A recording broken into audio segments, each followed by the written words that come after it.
یه نکته کلیدی در مورد قدیر خدمت سروران خودم، دوستان خودم عرض کنم. اولا پیغمبر اکرم سفارش فرمودن که هر کی شنید خبر قدیر رو به دیگران ابلاغ کنه، برسونه. ما وظیفمونه همه عالم رو خبر کنیم ما قدیر داریم، داستان ما داستان قدیره. ولی رفقا، ما نمیخوایم اثبات کنیم ولایت علی ابن ابی طالب علیه السلام رو برای هر کسی ها.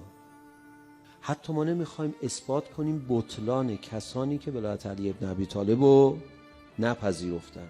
بحث اختلاف برانگیز نباید باشه. ما فقط میخوایم خودمون رو معرفی کنیم. بگو و برو. تو به بقیهش کار نداشته باش. دلی که حق طلبه حق رو میشناسه. ولایت مثل پرنده است، برای یک قلب مانند پرنده نسبت به لانه خودش. جلد لونه بشه هر جا پرتش کنیم برمیگرده تو لونه خودش. این پرنده مال این لونه نباشه، به زور بذارش اونجا میپره میره. لذا امام صادق علیه السلام 3 مرتبه میفرماد کفوا عن الناس، ول کنید مردمو، ول کنید. نگو این عموی منه، این بابای منه، این رفیق منه، این عزیز منه، من باید ولایت رو براش جا بندازم. ول کن، اصرار نکنید کسی بپذیره. کفوا عن الناس، ول کنید مردمو. این نه یعنی از قدیر حرفی نزنی ها، این یعنی از قدیر بگو و برو. از علی بگو و برو. تو فقط بگو چی کاره ای تو این عالم. آقا این دین شما، مذهب شما، مرام شما چیه؟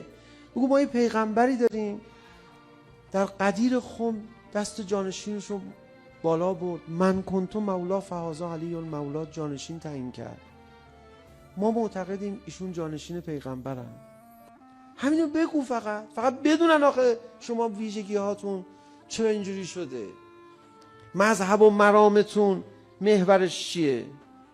بگو ما دینمون محورش ولایته، ولایت مداری از نماز برامون مهمتره، چون اینجوری به ما گفتن. این ولایت باعث آبادانی دین و دل و دنیای ماست و باعث سامان پیدا کردن روح و جامعه ماست. فقط اینو خبر بده، بشناسن ازت. این که ما میخوایم قدیری باشیم، این که ما میخوایم بگیم ما قدیری هستیم، یعنی این که همه عالم بدونن شناسنامه ما مهرش کجا خورده.